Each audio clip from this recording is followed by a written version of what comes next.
The message came on a Tuesday morning, Earth time. It arrived through 17 relay stations, crossed 400 light-years of empty space, landed on the desk of Ambassador Taiho Park while he was drinking his second cup of coffee. He read it 3 times. Then he called Admiral Hana Yoon. "They want us at the Eternal Accord Station," he said. "All 12 ruling species will be there." There was silence on the other end. Hana had commanded warships for 20 years. She knew what it meant when the powerful gathered to meet with the weak. "When?" she asked. 3 days. Taiho assembled his team quickly. Chief Diplomat Sun Wukong was the first to arrive, his gray hair neat and his expression calm. He had negotiated with aliens since humanity's first contact and had learned to read their body language better than most humans could read each other. Translator Jisoo Han came next. She spoke 14 alien languages without the help of machines. Her mind held grammar rules that would break most computers. Strategic. Advisor Mingybeek brought datapads filled with analysis. She had spent 6 months studying the political relationships between the ruling species. She knew their histories, their grudges, and their fears. Communications Officer Do-Yan Shin completed the team. His job was simple, but vital. He would keep them connected to Earth no matter what happened. They boarded the diplomatic vessel, Dawn's Promise, and left Earth behind. The journey took 2 days through jump space. Taiho spent most of that time reading reports and staring out the window at the strange colors that existed between the stars. Jisoo asked him on the second night. Taiho turned from the window. Nothing good. The Eternal Accord Station hung in neutral space like a metal flower. It was ancient. Some said it was older than most of the species that used it now. Its halls had seen 10,000 treaties signed and broken. Its walls had heard promises made by creatures that no longer existed. Hana brought the Dawn's Promise into the docking bay with careful hands. She did not trust the station's automated systems. She did not trust anything out here. A Velith escort waited for them at the airlock. The Velith were tall and thin, with skin like polished silver and eyes that held no warmth. They had ruled their part of the galaxy for 8,000 years. They looked at humans the way humans might look at insects. "Ambassador Park," the lead Velith said. Its voice was flat and mechanical. "The assembly is waiting." They walked through corridors that seemed to go on forever. Jisoo translated the symbols on the walls. Most were warnings. Some were prayers. The assembly chamber was a perfect circle. 12 sections surrounded a central platform, each one designed for a different species. The Velith section was silver and cold. The Kryn section was dark and filled with screens. The Orith section was built from what looked like bone. Taiho led his team to the small platform reserved for younger species. It was lower than the others. He had to look up to meet anyone's eyes. The Velith High Speaker rose first. Its name was impossible for human throats to pronounce, so Taiho simply thought of it as the Speaker. It moved with the confidence of something that had never known defeat. "Humans," the Speaker said, "you have been part of our assembly for 60 of your years. In that time, you have expanded quickly." Too quickly. Taiho said nothing. He had learned that aliens often filled silence with more truth than they intended. "Your species has claimed 47 worlds," the Speaker continued. "You have built fleets that serve no defensive purpose. You have developed weapons that concern us." From the Kryn section, a creature with 7 eyes spoke up. Its voice was like water over stones. "We have studied your history. Your species fights constantly. You fight each other over resources, over ideas, over nothing at all. This behavior is dangerous." The Orith delegate slammed a massive fist against its platform. The Orith were built like mountains given life. For arms, for eyes, and a hunger for dominance that had driven them to conquer 300 worlds. "Enough talk," the Orith growled.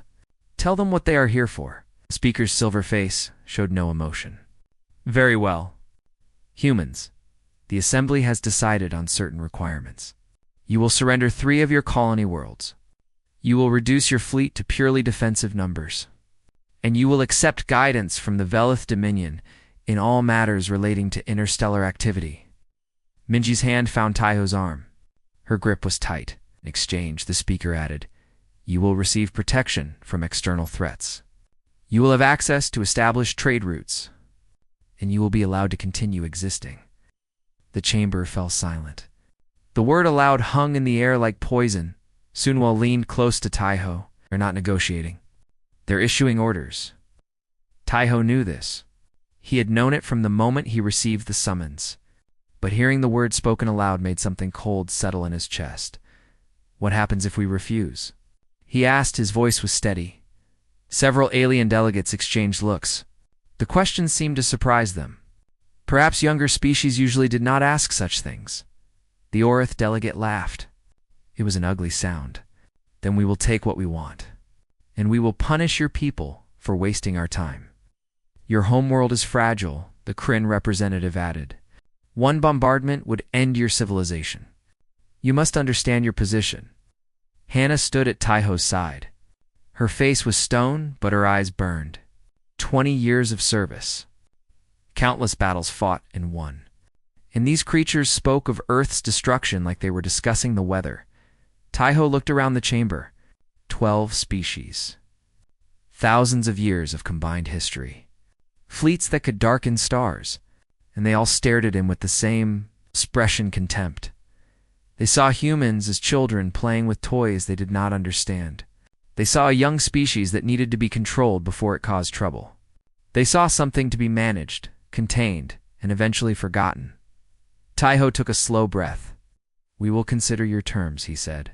We request a recess. The speaker waved a silver hand. Granted.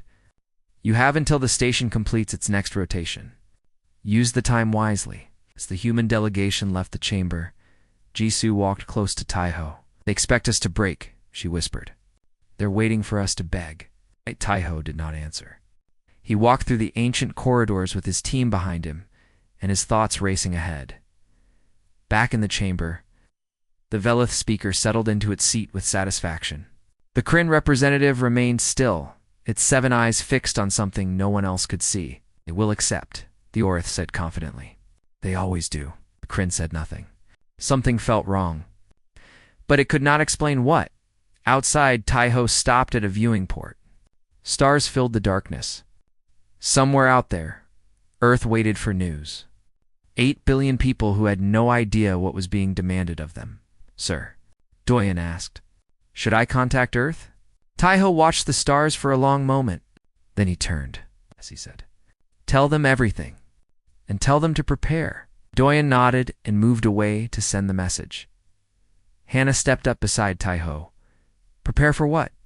Taiho's expression did not change, but something in his eyes had shifted. The calm was still there, but beneath it was something harder. Something that had been waiting for this moment since the day humanity first reached the stars. And found out they were not alone. For whatever comes next, he said quietly. The recess lasted 6 hours. Taiho spent most of it in a small meeting room with his team. They sat around a metal table that had probably hosted 1,000 other desperate conversations. Minji spread her data pads across the surface. Charts and graphs glowed in the dim light. I've run the numbers, she said. If we accept their terms, we lose 60% of our industrial capacity. The 3 colony worlds they want contain most of our rare mineral reserves. Sunwoo nodded slowly. And the fleet reduction would leave us unable to defend even our remaining territories. One bad harvest, one pirate attack, and millions could die. It's not about resources, Hannah said. Her arms were crossed and her voice was hard. They want to cripple us. They want us dependent on them for everything. Food, protection, technology. We'd be slaves with a different name. Jisoo sat in the corner, listening.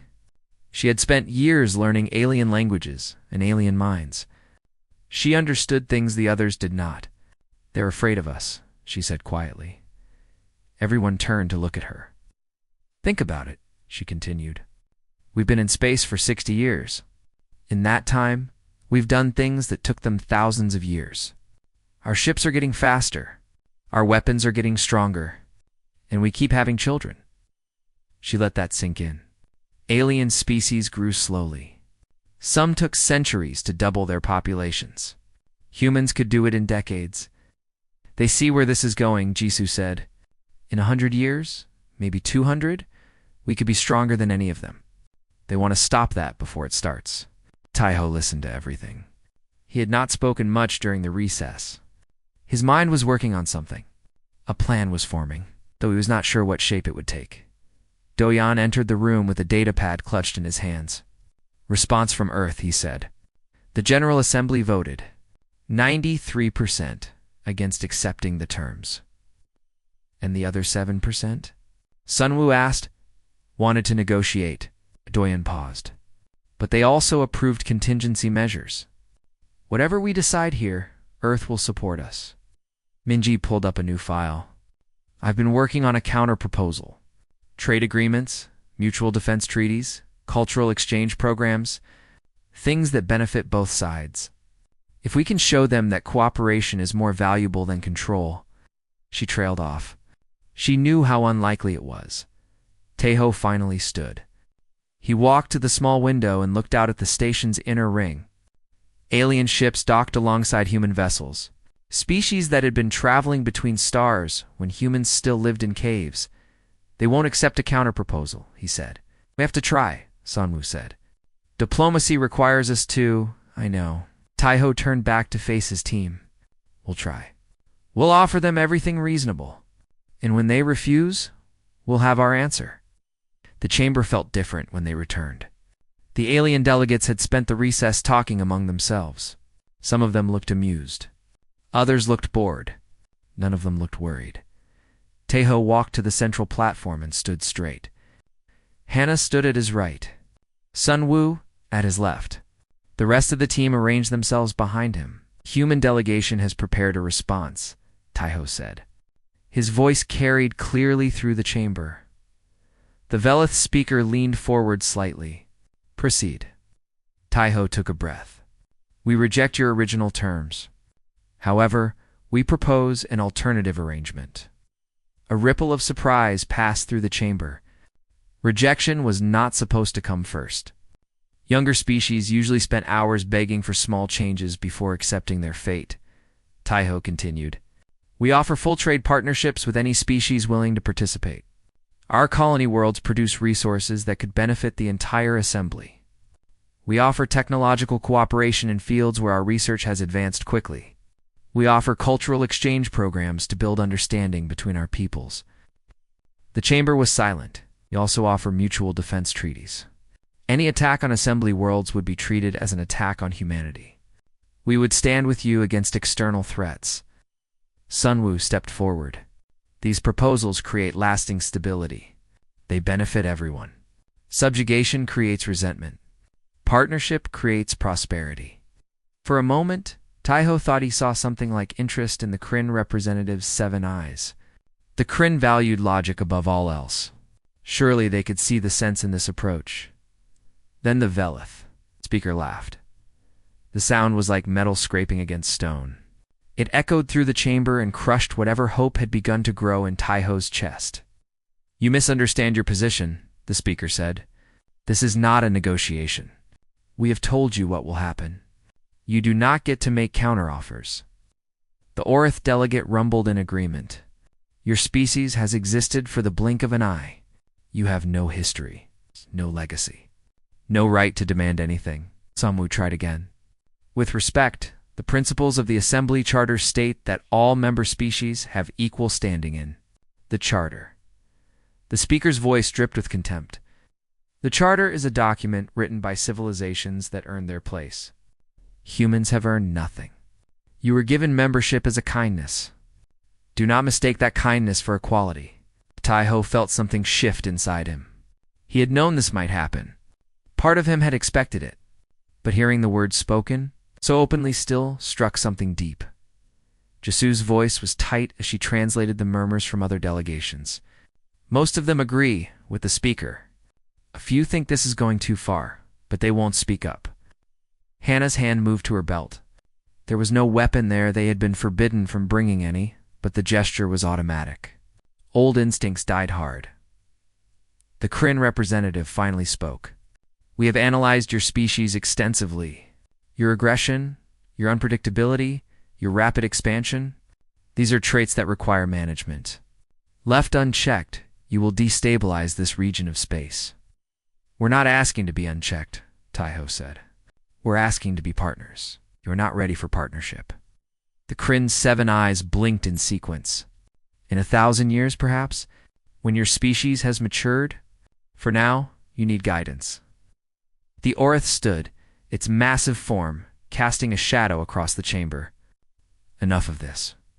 We have been patient. We have listened to their words. Now, they will accept, or they will face consequences. He pointed one thick finger at Taiho. Your homeworld is fragile, human. Your defenses are weak. We could end your civilization before your next sunrise. Choose wisely. The threat hung in the air. Around the chamber, other delegates waited. Some looked uncomfortable. Most did not. Doyan's hand touched Taiho's shoulder. He was passing something. A datapad with a new message from Earth. Taiho read it. Then he read it again. The message was short. It contained a single instruction from the United Earth Government, approved unanimously by every nation, every colony, and every citizen who had been able to vote in the emergency session. For words. Do what is right. Taiho lowered the datapad. He looked at Hannah. She nodded once. He looked at Sunwoo. The old diplomat's eyes were sad but certain. He looked at Minji, at Jisoo, at Doyon. They all gave him the same answer without speaking. Taiho turned back to face the assembly. 12 species. Millions of years of combined civilization. Power beyond anything humanity could currently match. And they were all waiting for him to bow. No, he said, the word was quiet, but it filled the chamber. The Velith speaker's silver face twisted. What did you say? Taiho's voice grew stronger. I said no. We reject your terms. All of them. We will not surrender our worlds. We will not cripple our fleet. And we will not accept guidance from species that see us as something to be controlled. You cannot, we can. Taiho's eyes met the speaker's. And we do. Chaos erupted. Delegates shouted. Translation systems struggled to keep up. The Orth slammed its fists against its platform, so hard that cracks spread through the ancient stone. But Taiho did not move. He stood on that small, low platform and watched the galaxy's greatest powers lose control. Because in that moment, he understood something important. They had expected fear. They had expected submission. They had been so certain of human weakness that they had never prepared for human strength. And that was their first mistake. The chamber took several minutes to calm down. Alien delegates argued among themselves. Some demanded immediate action against humanity. Others called for more discussion. A few simply sat in stunned silence, unable to process what they had just witnessed. No younger species had ever said no. Not like this. Not without tears or begging or desperate compromises. The word itself seemed to have broken something in the room. The Velith speaker finally restored order with a wave of its silver hand. The noise died down to whispers, then to nothing at all. Perhaps the speaker said slowly, "You do not fully understand the situation. Allow me to explain more clearly." It pressed a control on its platform. A hologram appeared in the center of the chamber. Stars. Hundreds of them. The map showed human space as a small blue region surrounded by the vast territories of the ruling species. This is your territory, the speaker said. These are ours. The blue region was tiny. A drop of water in an ocean of red, silver, and gold. We have 17,000 warships in active service.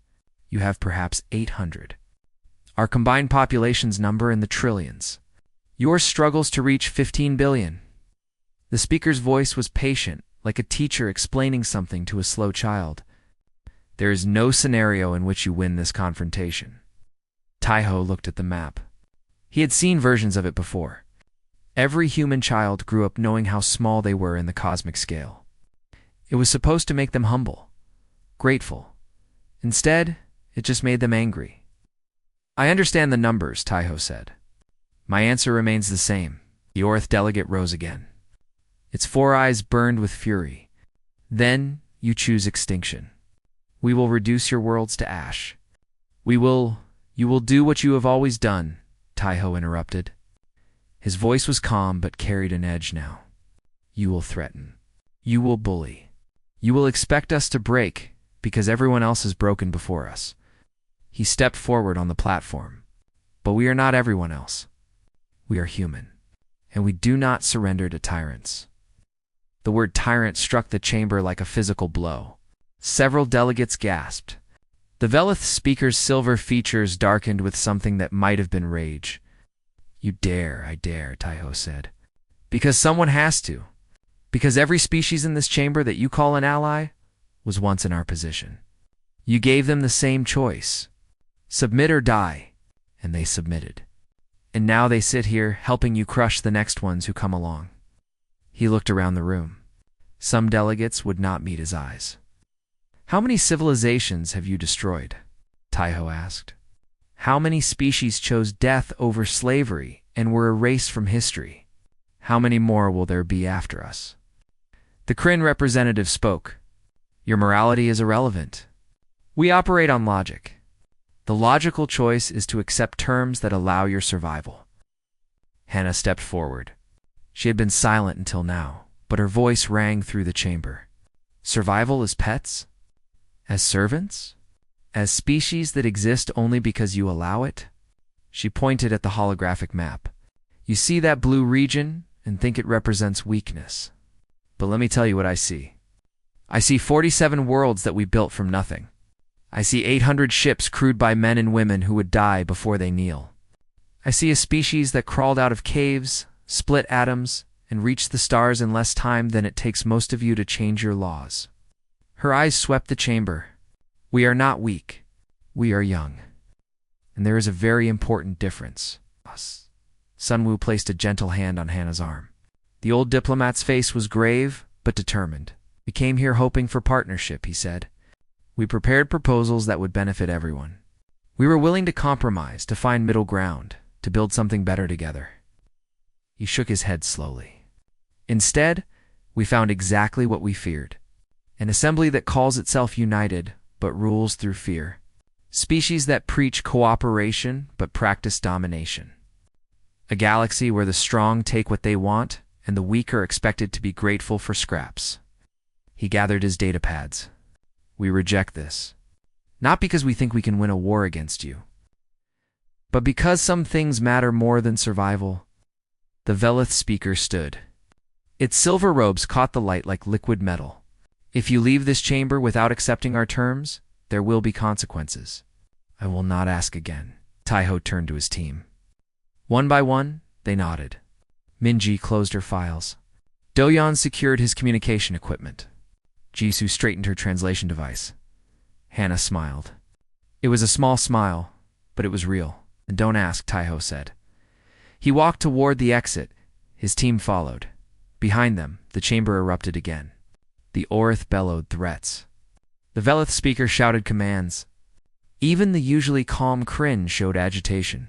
But the humans kept walking. The doors loomed ahead of them.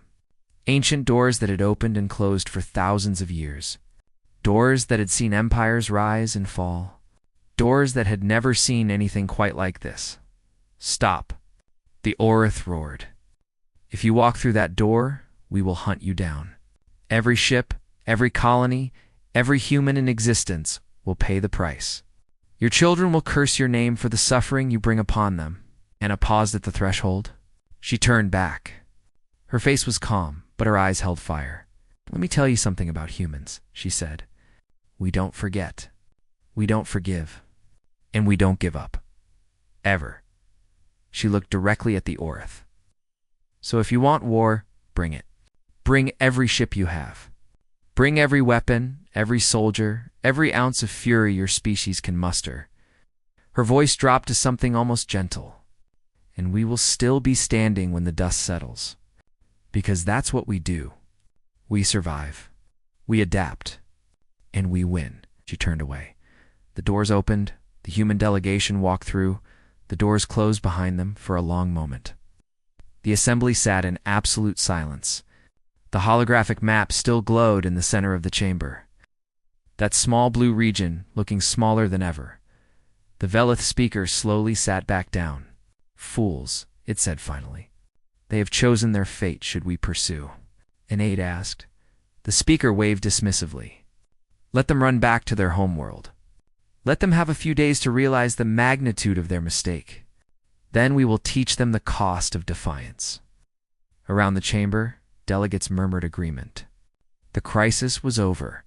The humans had made their choice, and now they would suffer for it. Things would return to normal soon enough. Only the Kryn representative remained silent. Its 7 eyes studied the closed doors. Its massive brain processed countless variables, ran millions of simulations, calculated probabilities that other species could barely comprehend. Something was wrong. The humans had not acted like cornered animals. They had not shown fear or desperation. Their body language, their words, their absolute certainty in the face of overwhelming odds, none of it made logical sense.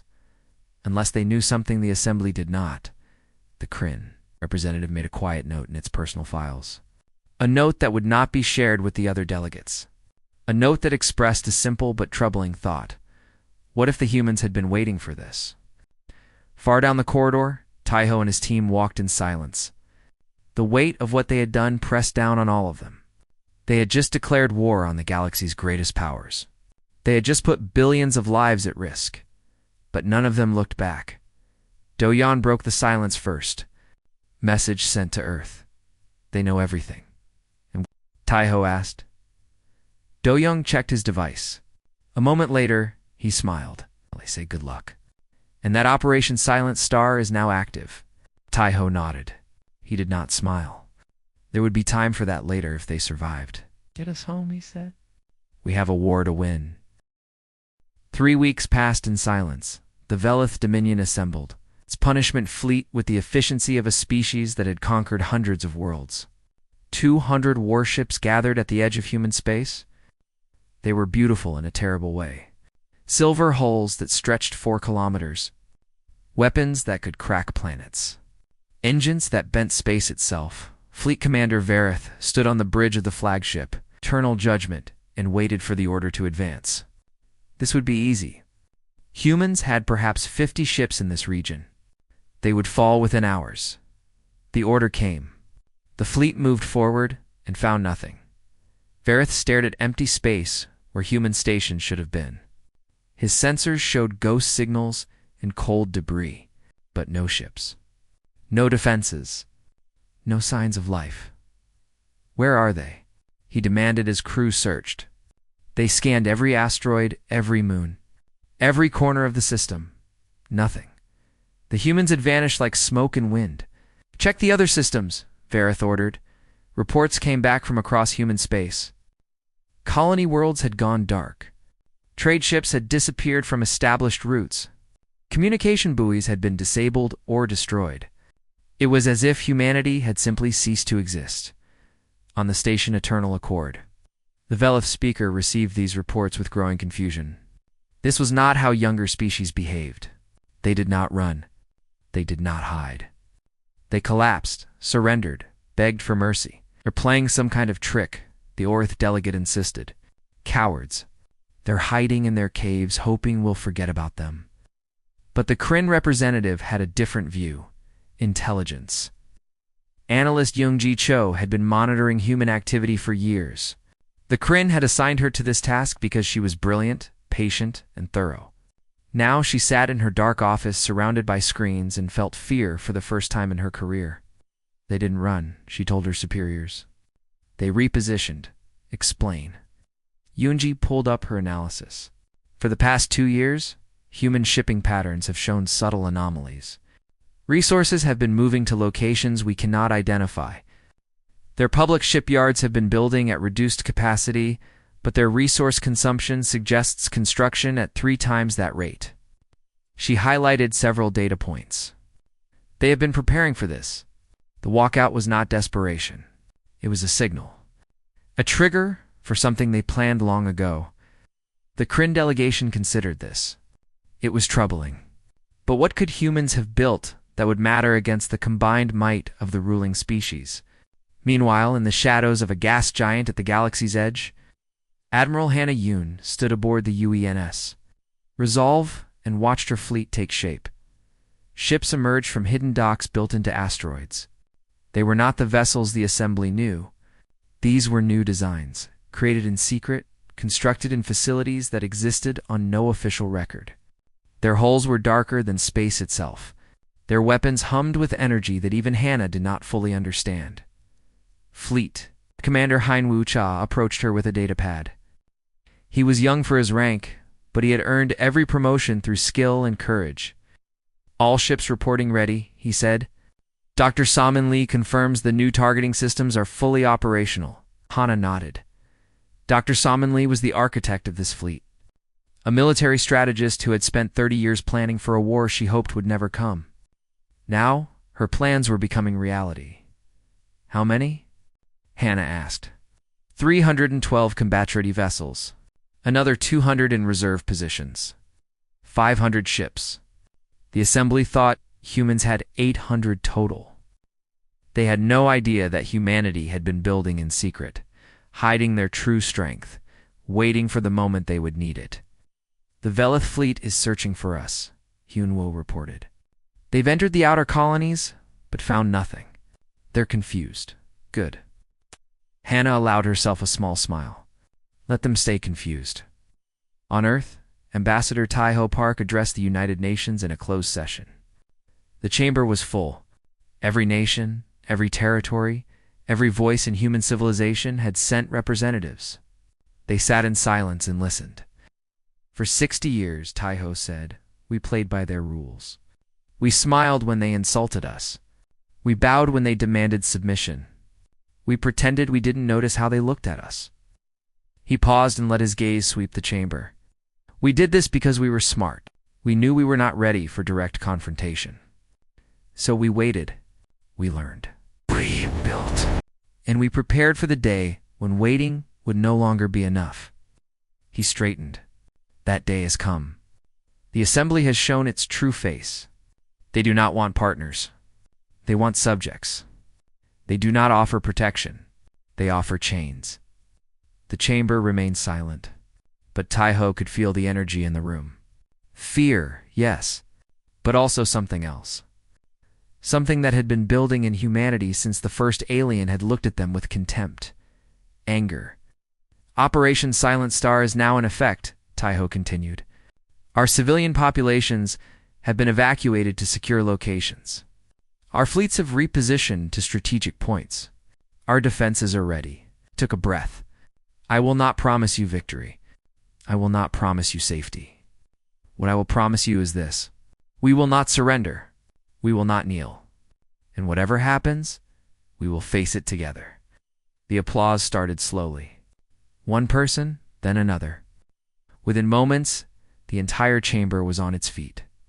Representatives from nations that had fought each other for centuries stood united in that moment, because they understood what Tai-Ho was really saying. This was not about survival. This was about deciding what kind of species they wanted to be. Slaves who lived on their knees, or fighters who stood on their feet. The choice was easy. Back on the Eternal Accord Station, the Velith speaker received troubling reports. Human space was empty, but it was not abandoned. Hidden sensors had detected strange signals, ghost images that appeared and vanished, patterns that suggested organization rather than chaos. They're not hiding, the Kryn representative said during an emergency meeting. They're hunting. Hunting? The Orith delegate laughed. What could they possibly hunt? We have them outnumbered 100 to 1. Ow. Numbers are not everything. Yoonji Cho displayed her latest analysis. I have identified 17 different locations where human military activity was detected in the past week. None of these locations were known to us before. They have infrastructure we never suspected. She highlighted a particular region of space. This area was considered empty. Surveys showed nothing but asteroids and cosmic debris. But energy signatures suggest industrial activity on a massive scale. The chamber fell quiet. How massive? The Velith speaker asked. EUNG hesitated. Enough to build a fleet larger than anything they officially possess. Possibly much larger. The Orith slammed its fist against the table. Impossible. We would have seen it. Our intelligence networks are everywhere. Our intelligence networks watched what they wanted us to watch. Youngji's voice was soft, but certain. They showed us their public shipyards while building in secret. They complained about resource shortages while stockpiling materials. They acted weak while growing strong. She looked around the chamber. We made the same mistake everyone makes with humans. We underestimated them. In the darkness of space, Admiral Hannah received word that the Velith search fleet had split up. Individual ships were investigating different systems. Trying to find where humanity had gone, they were spreading themselves thin. Getting comfortable. Getting careless, Hannah studied the tactical display. Red dots represented enemy vessels. Blue dots showed her own forces, hidden and waiting. Hyunwoo asked. Hannah shook her head. Not yet. Let them search. Let them wonder. Let the fear build. She watched a Velith destroyer pass within sensor range of one of her hidden squadrons. The humans remained silent. The destroyer moved on, oblivious. When we do strike, Hannah said quietly, it needs to send a message. Not just to the Velith.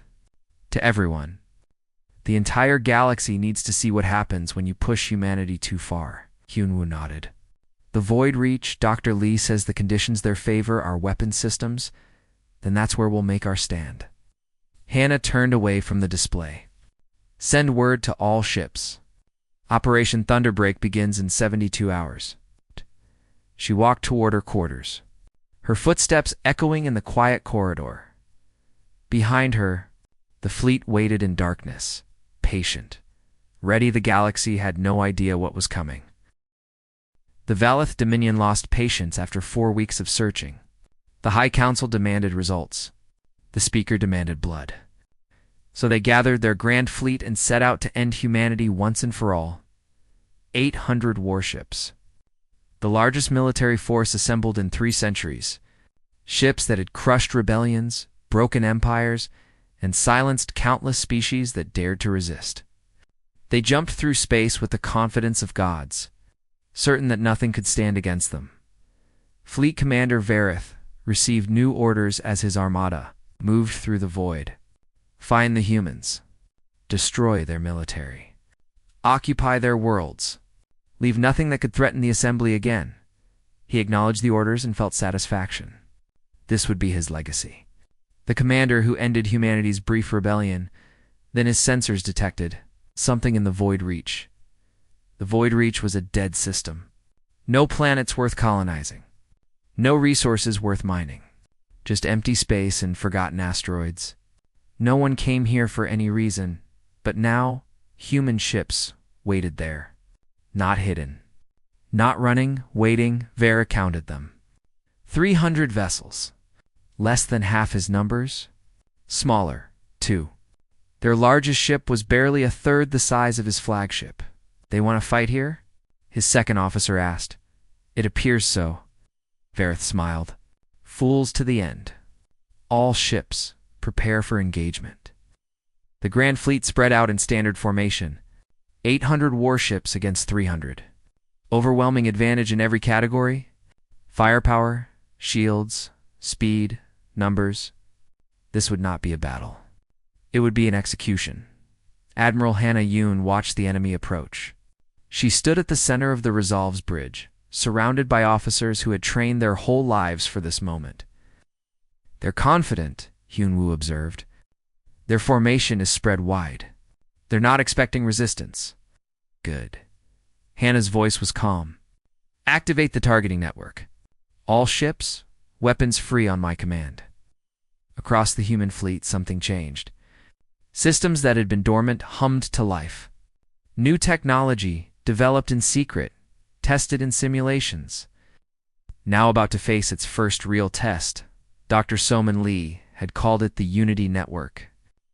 A quantum-linked system that connected every human ship into a single fighting organism. What one ship saw, all ships saw. What one ship calculated, all ships knew. They would fight not as individuals, but as one. The Velith fleet came closer. 20,000 kilometers. 15. 10.vareth gave the order to fire. 800 ships released their weapons. Beams of energy that had melted mountain ranges. Missiles that had cracked moons. Enough firepower to sterilize a planet? None of it hit. The human ships moved. They moved wrong. Not like ships should move. They twisted, accelerated, changed direction in ways that defied physics. The Unity network saw the attacks coming before they were launched. Every ship knew exactly where to be and when. The Velith weapon struck empty space. What? Vareth stared at his displays. How? Before he could process what had happened, the humans fired back. Their weapons were not the crude energy beams the assembly had seen in previous engagements. These were something new, something terrible. Bright lances of light that cut through Velith shields like paper. Ships that had never known defeat suddenly found themselves burning. 12 Velith vessels died in the first exchange. Then 20 more. Then 50. The Grand Fleet had never faced anything like this. Their formations broke as commanders panicked. Ships collided with each other, trying to evade. Communication channels filled with screams and desperate orders. Hannah watched the chaos unfold. Her face showed no emotion. Inside, she felt something she had not expected. Sadness. She had spent her career hoping this day would never come. Hoping that diplomacy would work, that reason would prevail. That the galaxy's ruling powers would see humanity as potential partners rather than threats to be eliminated. They had refused, and now thousands were dying because of that refusal. "Press the attack," she said quietly. "But accept surrenders. We're not here to commit genocide," Yunhua relayed the orders. Human ships pushed forward, but they spared vessels that stopped fighting. Escape pods were ignored. Damaged ships that powered down were left alone. The battle lasted 11 minutes. When it ended, the Velith Grand Fleet existed only in fragments. 300 human ships had destroyed or disabled over 500 enemy vessels. The rest had fled, scattering into the void like frightened animals. Vareth's flagship drifted among the wreckage. Its engines dead, its weapons silent. The commander himself sat on his ruined bridge and tried to understand what had happened. His species had ruled for 8,000 years. They had conquered countless worlds. They had never lost. Not like this. Not to anyone. Hannah opened a communication channel. Her face appeared on what remained of Vareth's screens. "Tell the assembly," she said calmly, "that we are ready to negotiate again. But this time we set the terms." Vareth had no words. He simply stared at the human admiral who had just rewritten Galactic history. The broadcast spread across the galaxy within hours. Every species with access to interstellar communication saw the footage. They watched the proud Velith fleet burn. They watched human ships dance through weapons fire like ghosts. They watched their supposed masters humiliated. On the Kryn homeworld, the Collective Council met in emergency session. Their calculations had been wrong. Their assumptions had been wrong. Everything they thought they knew about humans had been wrong. They voted to withdraw. Support for military action against Earth. It was the logical choice. The Orith empires. War Council collapsed into infighting. Half wanted to avenge the defeat. Half wanted to negotiate before they suffered the same fate. Neither side could agree, and the Empire's famous unity shattered overnight. Other species watched and learned. Species that had been considering rebellion against assembly rule. Species that had accepted subjugation, because they saw no alternative. Now they saw one ambassador. Where Taiho Park returned to the Eternal Accord Station 1 week after the battle. He walked through the same corridors, entered the same chamber, faced the same delegates. But everything had changed. When he entered, every delegate rose. Not in respect, exactly. In fear, in uncertainty. In the sudden understanding that the rules they had lived by for thousands of years no longer applied. Taiho took his time reaching the central platform. The same low platform where he had stood before. But now, no one looked down at him. 60 years ago, he said, you welcomed humanity to the stars. And immediately, you began planning how to control us. His voice was soft, almost gentle, but it carried to every corner of the chamber. You thought we were weak because we smiled. You thought we were afraid because we negotiated. You thought because we were young, we could be shaped, broken, tamed. He paused. We're not tamed. We have never been tamed. We simply hoped, foolishly it seems, that we would not have to show you why. The Velith speaker sat in its place, diminished somehow. Its silver robes seemed dull. Its ancient authority had crumbled to dust. What do you want? It asked. What we always wanted, Taiho replied. Partnership, equality, a seat at the table as equals, not as subjects. He produced a datapad. These are our terms. Full sovereignty over our current territories. A permanent seat on the Assembly Council. Mutual defense treaties with any species that wishes to sign them. And a formal acknowledgement that humanity is not a child to be managed, but a civilization to be respected. The speaker read the terms. They were harsh. They stripped away privileges the Velith had held for millennia. And if we refuse? Taiho's expression did not change. Then we continue what we started at the Void Reach. I don't recommend it. Silence filled the chamber. Every delegate understood the choice. Accept human equality or face human wrath. The speaker's hand trembled as it signed the agreement. One by one, the other species added their marks. The Kryn calculated that cooperation offered better long-term outcomes than conflict. The Orith knew their shattered empire could not survive another war. The smaller species simply wanted to align themselves with the new power in the galaxy. When it was done, Taiho gathered the signed documents. He nodded once to the assembly. We could have been friends from the beginning, he said. Remember that, the next time a young species asks for your partnership. Some of us don't want to be ruled. We just want to be free. Turn and walk toward the exit. His delegation followed. Hana, Sunwoo, Minji, Jizu Doyon. The same team that had walked out in defiance now walked out in victory. Counselor Nain Wang fell into step beside Taiho as they left the station. Do you think they've learned? She asked. Taiho watched the stars through the corridor windows. Cold, ancient, full of civilizations that had once believed themselves untouchable. They'll learn, he said, or they'll remember today, and they'll wonder how they ever thought they could cage us. Behind them, the assembly remained in session. Delegates spoke in hushed voices, already adjusting to the new reality, already recalculating their positions, their alliances, their future. They had wanted to teach humanity its place in the universe. Instead, humanity taught them something far more important. Some species are not meant to be ruled. Some fires are not meant to be contained. And some walks away from the table change everything. The stars waited, as they always had. But now, when they looked at the small blue region of human space, they saw something different. Not a young species to be controlled,